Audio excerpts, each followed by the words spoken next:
It's Ariesi, and if you're curious, yes, this is the outfit from the previous episode of my channel because your girl is lazy. I hope you don't mind. Di video kali ini aku mau sebenarnya agak telat sih postingnya, cuman gak apa-apa lah.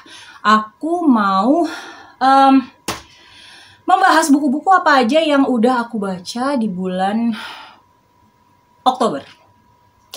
Aku baca berapa buku ya? Semuanya buku fisik. Aku nggak baca e-book. Aku semacam binge read.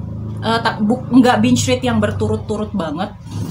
Tapi kayak dalam satu bulan aku baca 3 buku dari satu series, dan itu dari Scandalous series. Aku baca buku 1, 2, dan 3. Ini bagus banget serinya. Aku baru kali ini baca novel karya Caroline Linden, dan Caroline Linden langsung kayak otomatis masuk ke daftar penulis favorit aku, penulis historical romance favorit aku, karena oh my god, tulisannya bagus banget. Bagus. Adult historical romance, because for your information, aku baca di Goodreads, katanya ini semacam 50 Shades of Grey but in Regency era, kan dengan Joan dan Tristan. Ini brothers best friend romance dan enemies to lovers. Jadi Tristan itu semacam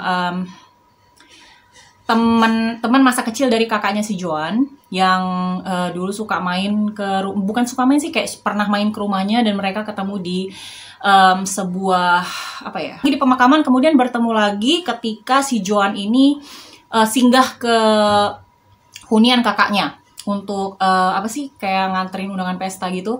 Dan tadinya Joan sama si Tristan ini musuhan karena kayak Joan itu mulutnya pedes banget, dan dia tuh kayak cepet banget gitu loh ngebales semua omongan-omongan yang Tristan lemparin ke dia. Jadi kayak semakin dijawab, kayak Tristan tuh semakin penasaran sama dia, dan mereka ya gitulah, ada sparks yang namanya historical romance tuh pasti ada pesta dansa di hunian si ini, di hunian Duke ini, di hunian Earl itu, gitulah intinya.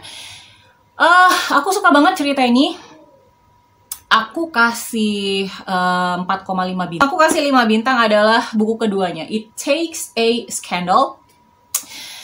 Buku ini super angsty. Like I literally cried like a. And ceritanya tentang Abigail. Abigail kalau di buku pertama dia sahabatnya si John. Kemudian ini ceritanya tentang Abigail sendiri. Jadi intinya Abigail ini non bangsawan gitu loh. Tapi ayahnya kaya raya. Iya ya kalau nggak salah, di era ini itu ribet banget. Kayak meskipun kamu kaya raya, tapi kalau kekayaan kamu itu kamu dapat dari hasil kerja keras kamu sendiri, hasil keringat kamu sendiri, sekaya apapun kamu, kalau kamu bukan bangsawan, kamu tetap social rank kamu di bawah bangsawan gitu loh. Padahal bangsawan itu, kalau yang aku baca sih, dia kayaknya karena turun-temurun, dan dia mewarisi gelar. Perasaan cuma kayak gitu aja, tapi nggak tahu kalau memang, aku kan baru ya baca historical romance, nggak tahu kalau emang ada unsur lain yang bikin bangsawan itu social rank-nya selalu di atas, meskipun mereka mau bangkrut lah, meskipun apa. Jadi intinya Abigail, dia non bangsawan, tapi kaya raya banget, dan ini semacam rich woman poor man trope. Aku suka banget rich woman poor man romance, atau sebaliknya rich man poor woman romance. Kayak ya Abigail ini, dia membeli rumah peristirahatan di daerah lain. Jadi kayak mereka tinggal di rumah itu pada waktu-waktu tertentu aja gitu loh. Jadi intinya mereka orang baru di wilayah itu. Dan ternyata mereka itu bukan bertetangga ya. Anggaplah bertetangga, tapi kayak berseberangan gitu loh huniannya. Dengan seorang pria yang digosipkan bahwa dia itu nggak cuma misterius, tapi dia itu berbahaya. Dan oh ya, namanya Sebastian. Jadi mereka tetangga sama Sebastian, kayak dipisahin hutan dan sungai, tapi tetap hitungannya tetangga kalau nggak salah. Jadi gosipnya mentally broken. Jadi gini, si Sebastian itu Dia waktu usianya masih lebih muda, dia ikut perang. Kemudian pas dia dipulangkan itu karena dia cedera gitu loh, kayak lututnya ketembak. Dia mendapati bahwa ayahnya itu sudah kehilangan kewarasannya gitu loh. Jadi kalau nggak salah dia ini bangsawan, tapi kayak dia punya gelar kalau nggak salah. Jadi intinya, dan ayahnya menghilang. Jadi apa ya istilahnya? Nasib buruk dia itu kayak datang berturut-turut gitu loh. Yang dia cedera kemudian dia dipulangkan dari medan perang, kemudian hartanya amblas kayak gitu aja, dan ayahnya kehilangan kewarasan, kemudian ayahnya kabur, hilang sampai bertahun-tahun kemudian. Nah jadi ya pokoknya dia digosipin yang enggak intinya. Dan si Abigail itu baik banget, baik dan patuh.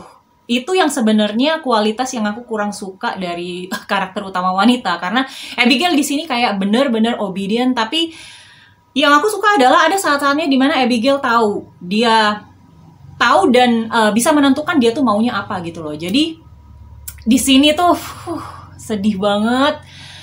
Kayak gimana ya ceritanya, aku nggak bisa nyeritain letak sedihnya di mana, but like perjuangan Sebastian dan perjuangan Abigail sih, kayak Abigail dan Sebastian tuh bener-bener dipisahkan oleh jurang pemisah. Dan di sini juga ada triangle love yang not so triangle love but still triangle love, because sahabatnya Sebastian di sini like dia siapa sih namanya, lupa. Benedict itu kayak literally bangsawan dan dia good looking, dan dia tuh kayak apapun yang Sebastian nggak punya gitu loh. Kayak mereka sama-sama good looking but like beda nasib, tau kan? Tapi sebenarnya aku nggak suka angst, but like kalau angstnya bagus kenapa enggak? So yeah. Kemudian buku ketiga ada Love in the Time of Scandal. Ini ceritanya tentang Penelope. Penelope itu adiknya Abigail. Tapi aku nggak bisa ngasih tahu lebih lanjut karena bisa nge-spoiler buku kedua. Tapi aku ceritain trope-nya aja. Intinya, bentar, ini trope-nya apaan sih, lupa?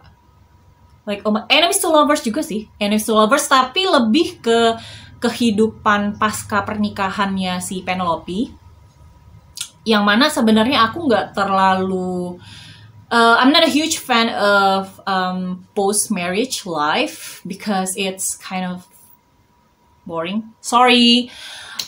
Sebenarnya aku bacanya aku ngebahasnya nggak berurutan berdasarkan yang aku baca ya, kayak lebih ke per kategori aja kali ya. Ini romance dulu. Jadi buku selanjutnya adalah Contact Person Axel karya Riko Sofia.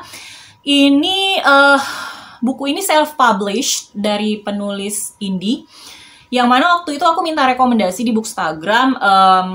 Kali aja Bookstagrammer Indonesia yang mutualan sama aku atau yang ngefollow akunku tahu buku-buku apa aja yang self-publish yang kualitasnya nggak kalah sama buku-buku yang dipublish oleh penerbit mayor. Because saat itu aku lagi tertarik aja sih sama buku-buku self-published. Jadi aku dapat rekomendasi buku ini dari Tika, dari channel Scholastica Rosa. Nanti link channelnya aku taruh di kolom deskripsi. So, this is MM Romance, male romance, BL, boys love, gay romance, LGBTQIA+ representation. So, ini ceritanya tentang Axel. Dia ini si karakter utamanya Axel sama Julian. Aku nggak tahu bacanya Axel atau Axel, but I'm gonna go with Axel. So Axel ini dia bukan gigolo. Dia cuma menyediakan jasa sebagai pacar pura-pura gitu loh intinya. Kenapa dia bukan gigolo? Karena meskipun dibayar, dia tidak melibatkan seks. Dia cuman semacam disewa untuk jadi pacar pura-pura, dan dia menyediakan jasa tersebut untuk cewek-cewek. Jadi pada suatu hari ada salah satu kliennya yang membayar dia sangat besar. Jadi biasanya Axel cuman dibayar mungkin 5 juta atau berapa juta. Dan itu udah termasuk 3 hari, udah termasuk jalan-jalan, nemenin, dipamerin ke temen dan segala macam. Ada klien yang ngebayar Excel 40 juta, tapi Excel harus ngebikin seseorang untuk putus sama untuk berhenti menjadi selingkuhan si klien tersebut. Dan orang itu cowok. Dan cowoknya Julian BTW. Dan Excel tuh kayak, but I'm not gay. Terus kliennya, iya nggak apa-apa Sel, please. Ini cuma pura-pura ya. Aku bayar mahal ya, nggak apa-apa ya. Jadi Excel tuh pokoknya dia langsung tergiur dengan iming-iming 40 juta, Bo. Dia biasanya 5 juta gitu kan. Dan sekali ini kliennya tuh kayak tajir melintir dan dia dibayar 50 juta. 40 juta. Masalahnya, dia nggak cuman harus bikin si Julian itu jatuh cinta sama dia. Dia juga harus bikin si Julian itu patah hati Yang penting kan duit ngalir. Tadinya dia nggak mikir sampai jauh. Jadi ya udahlah dia ngedeketin Julian. Dan ternyata bener sih kata Tika, ini kayak enemies to lovers, tapi jadi intinya sebenarnya elemen enemies to lovers-nya itu mungkin tidak terletak pada Excel, tapi lebih terletak pada Julian, karena menurut aku Julian itu sassy banget. Terus dia jutek. Dan dia tuh bener-bener gak gampang ditaklukin gitu loh. Dia tuh kayak difficult if I may say. Jadi intinya Excel susah ngedeketin dia. Aku nggak bakal kasih tahu bagian-bagian mana yang aku suka karena itu romantis banget. Sayang kalau kamu baca ini dan kamu udah ke spoiler kan, sayang. Jadi kayak yang aku suka dari buku ini selain romansnya adalah cara penulisnya menggambarkan karakter-karakter di sini yang tidak menghakimi negara kita. Balik lagi, penulisnya itu nggak judgmental, nggak serta-merta menghakimi negara kayak Indonesia payah, belum dilegalkan ya kayak ini payah, udahlah kita pergi ke luar negeri aja. Nggak kayak gitu. Penulisnya di sini menulis dengan sangat smooth. Kayak kalau negara ya udah urusan negara, but like we love each other, let's get in. Nah gitu. Terus apa lagi ya yang aku suka dari sini? Karakter Excel, bukan karakter Excel-nya ya, jadi kayak balik lagi ke penulisnya gitu loh. Penulisnya tuh bener-bener bikin karakter Excel itu nggak cuman jadi pacar bayaran, tapi juga dia membantu perempuan-perempuan yang dilecehkan, membantu perempuan-perempuan yang merasa tidak aman, yang diikuti oleh laki-laki lain. Dan that was just, oh my god, that was just so amazing. Kayak aku kasih buku ini 4,5 bintang. Menurut aku buku ini amazing, like amazing. Oke, makasih BTW makasih Tika buat rekomendasinya. Buku selanjutnya yang aku baca adalah Ferris Wheel at Night karya Minato Kanai. Ini tadinya aku pikir ini thriller, tapi setelah aku baca sampai selesai, ternyata ini lebih drama yang ke thriller-thrilleran. Kayak buku-bukunya Liane Moriarty gitu loh. Jadi ceritanya tentang 3 keluarga. Keluarga Endo, Takahashi, Kojima. 3 keluarga itu tinggal di satu kompleks perumahan utopia. Yang aku maksud dengan kompleks perumahan utopia di sini, kompleks perumahan yang asri, damai, tentram, dan semua penghuninya itu berbudi luhur, bertata krama, sopan santun, dan segala macam. Kayak kalau misalnya kalian nonton Little Fires, bukan nonton sih, kayak baca, soalnya aku nggak nonton. Kalau pernah baca Little Fires Everywhere, nah perumahan utopianya tuh yang seperti itu gitu loh. Jadi, pada suatu malam, terjadi pembunuhan di rumahnya keluarga Takahashi. Keluarga Takahashi itu keluarga yang dipandang orang dengan sangat hormat karena mereka udah kayak keluarga percontohan gitu loh, keluarga perfect. Jadi ternyata suatu malam kepala keluarganya dibunuh dan istrinya mengaku dia pelakunya. Kemudian ternyata ceritanya itu tidak melaju ke kasus pembunuhannya, tapi lebih ke pendapat-pendapat orang tentang anak-anak mereka yang kebetulan meninggal. Lama istrinya ditahan oleh polisi dan jenazahnya sudah sudah diangkut dengan tandu. Anak-anaknya minggat, ngilang kayak gitu aja. Dan ceritanya itu fokus di anak-anak tersebut dan bagaimana perlakuan yang didapatkan oleh anak-anak Takahashi setelah kejadian itu. Kemudian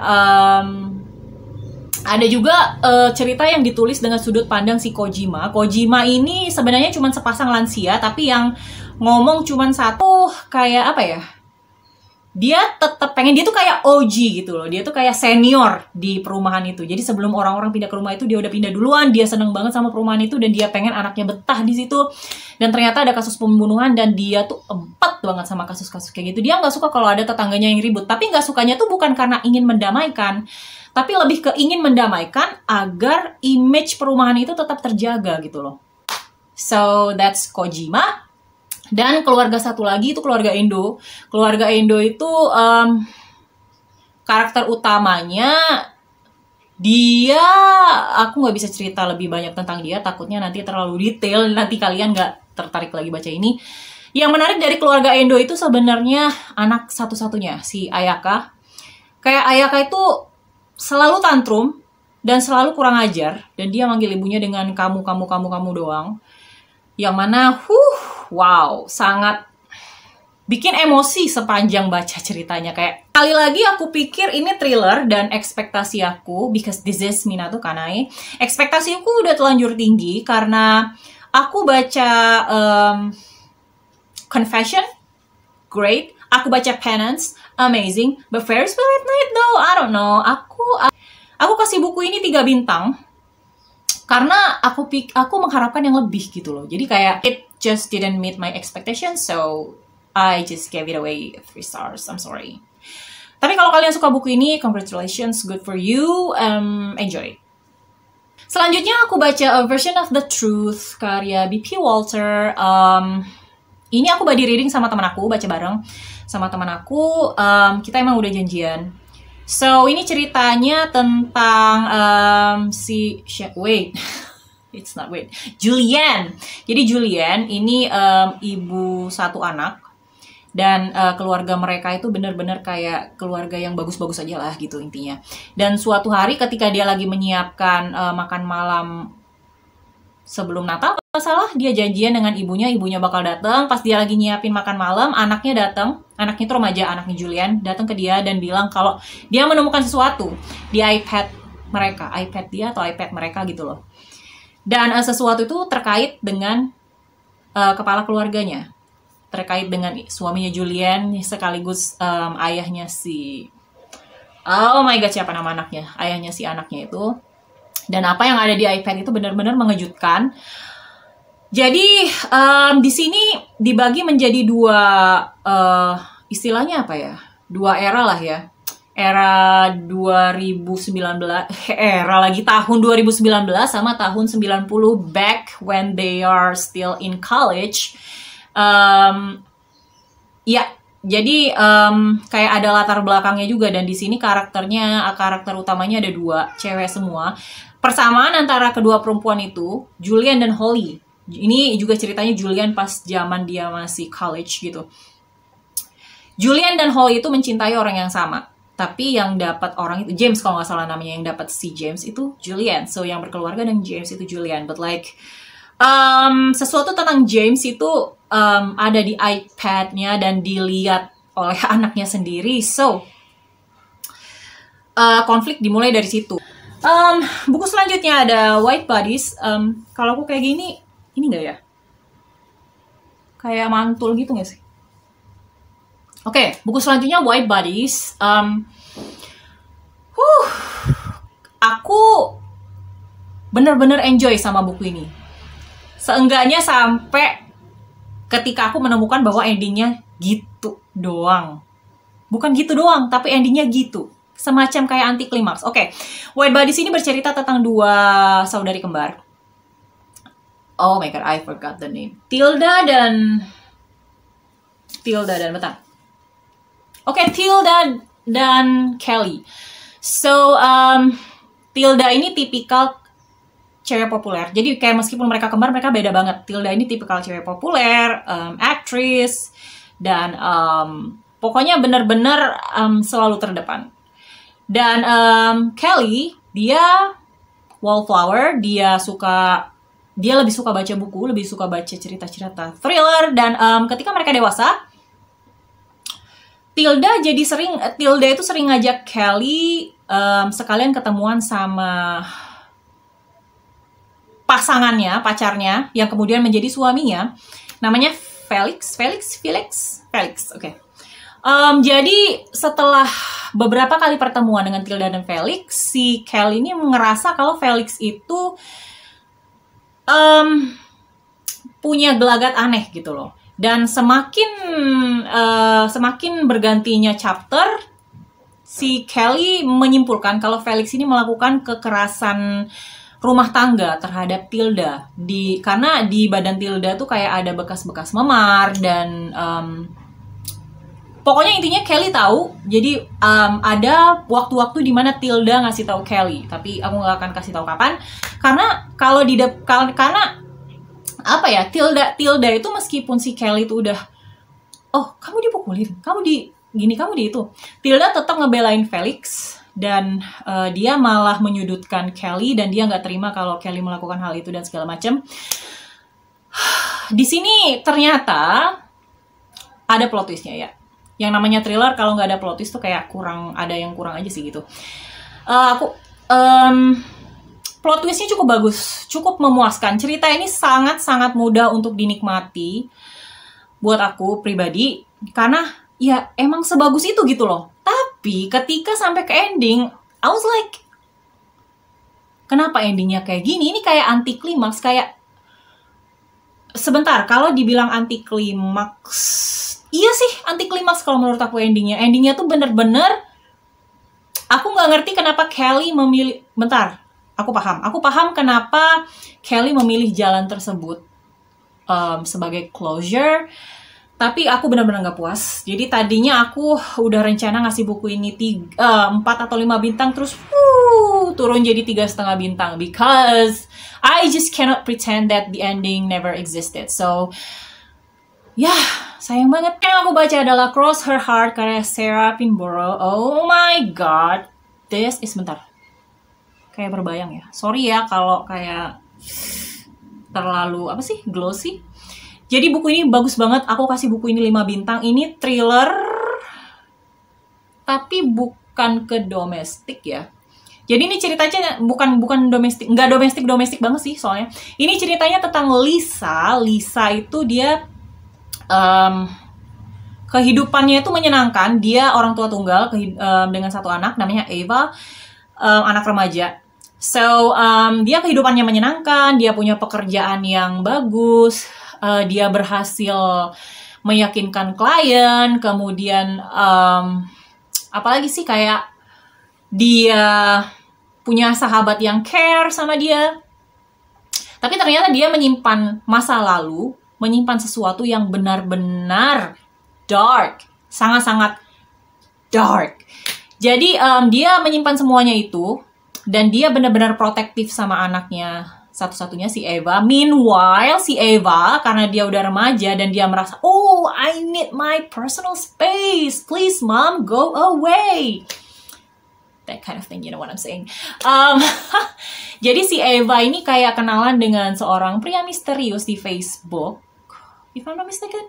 Dan dia ngobrol sama pria itu, dan jadinya karena dia sering ngobrol sama pria itu di Facebook, dia jadinya naksir sama si laki-laki misterius itu. Tapi dia nggak tahu karena dia belum pernah ketemu orangnya, dan dia juga nggak cerita-cerita ke mamanya, karena teman-teman dia taunya dia sama teman mereka gitu loh. Ada satu cowok di sini, kayak mereka tahu, dan mereka kayak bukan ngejodohin sih, tapi lebih kayak itu pacar yang mereka tahu. Sementara si Eva ini dia menutup-nutupi cowok yang sebenarnya cowok misterius yang dari Facebook. Ada suatu kejadian di sini yang menyebabkan semua kehidupan Lisa itu terjungkir balik, dan masa lalunya itu sebenarnya dia dari awal udah merasa dikejar-kejar gitu kan. Kalau kalian baca prolognya, kalian bakal mikir, oh dia pasti dikejar sini, dia pasti dikejar sini, pasti dia dikuntit apa, pasti dia diikutin dan segala macam, karena ada yang ngasih jejak-jejak yang menandakan masa lalunya dia. Dan kalian mikir pasti orang itu, pasti si A. Tapi ternyata bukan. Dan ini bagus banget. Aku bener-bener enjoy dan bener-bener penasaran. Aku kasih ini 5 bintang. Kayak ini pengalaman reading yang bagus banget. Jadi kalau kalian suka thriller yang gak terlalu sulit untuk dicerna, tapi juga nggak terlalu gampang ditebak, baca ini. Tapi sebenarnya aku agak bisa nebak sih siapa yang jahat di sini intinya. Like the bad person here, aku bisa nebak. Cuman aku nggak bisa nebak alurnya, which is so good, like so good. So yeah, itu buku-buku yang selesai aku baca di bulan Oktober. Kasih tahu di komen kalau kalian udah pernah baca salah satu dari ini, dan pendapat kalian. Nggak apa-apa beda, yang penting menyampaikannya baik. So, makasih udah nonton. I'll see you on the next video. Bye.